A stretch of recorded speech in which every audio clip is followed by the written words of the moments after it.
இன்றைக்கி வறுத்த மொச்சையோட கத்திரிக்காய் முருங்கைக்காய் சேர்த்து நல்ல ஒரு டேஸ்டியான காரக்குழம்பு பார்க்க போகிறோம்.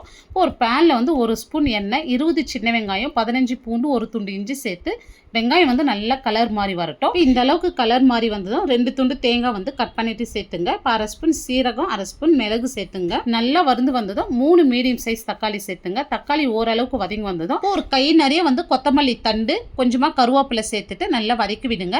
இப்போ நல்லா அப்படி வதக்கி விட்டதும் வீட்லேயே அரைச்ச குழம்பு தூள் வந்து 3 ஸ்பூன் சேர்த்துருக்கேன். இது சேர்த்துதுமே ஸ்டவ் ஆஃப் பண்ணிவிடுங்க. இது நல்லா ஆறின பிறகு மிக்ஸி ஜாரில் சேர்த்து இதில் கொஞ்சமாக தண்ணி விட்டு ரொம்ப நைஸாக இல்லாத இந்த அளவுக்கு கொரகொரப்பாக அரைச்சி எடுத்துங்க. இப்போ நான் செய்யறதுக்கு வந்து குக்கர் வச்சுருக்கேன், நீங்கள் கடாய் கூட வச்சுக்கலாம். ஒரு 2 டேபிள் ஸ்பூன் எண்ணெய், கடுகு, வெந்தயம், காஞ்ச மிளகாய், கருவேப்பிலை சேர்த்துடலாம். இப்போ சின்ன வெங்காயம் வந்து ஒரு 20, ஒரு பெரிய வெங்காயம் சேர்த்துருக்கேன். நீங்கள் சின்ன வெங்காயம் மட்டும் கூட சேர்த்து செய்யலாங்க.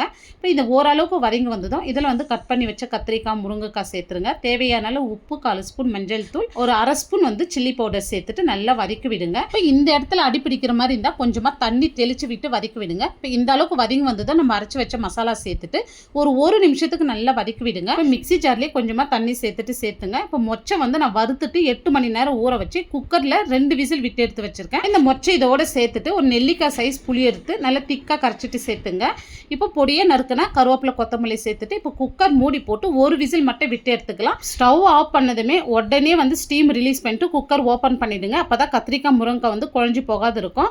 இப்போ இந்த வீடியோ வந்து டீட்டெயிலாக அளவுகளோடு பார்க்கணுன்னா கீழே இருக்கிற ப்ளே பட்டனை கிளிக் பண்ணி பாருங்கள், உங்களுக்கு ஃபுல் வீடியோ வரும். இந்த வீடியோ பிடிச்சிருந்தால் லைக் பண்ணிட்டு சப்ஸ்கிரைப் பண்ணிடுங்க.